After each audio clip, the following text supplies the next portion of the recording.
Good morning and welcome to another short devotional for Black Rock Baptist Church and also Morristown Baptist Church. Want to share with you this morning the focus verses from James chapter 1 verses 5 through 7 and talk to you about doubt being the enemy of imagination. You know, doubt is the enemy, the opposite of our imagination. When you were a child, you had a great imagination.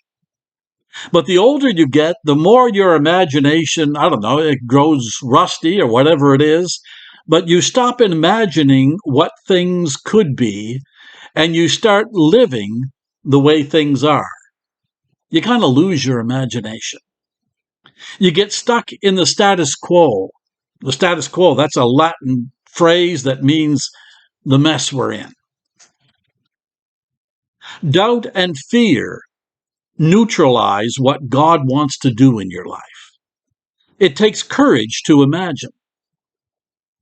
You know why most people don't imagine?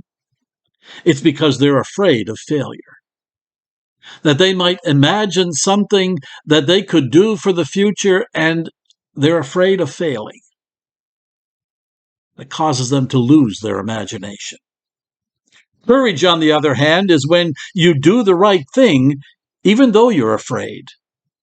Sometimes doing the thing you fear the most.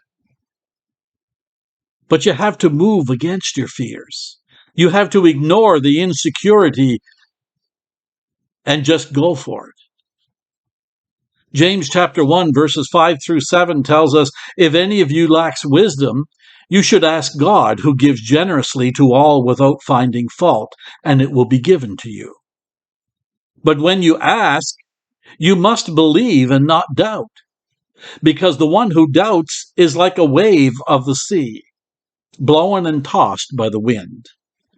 That person should not expect to receive anything from the Lord. Your imagination is either going to be governed by fear or it's going to be governed by faith. That's your choice.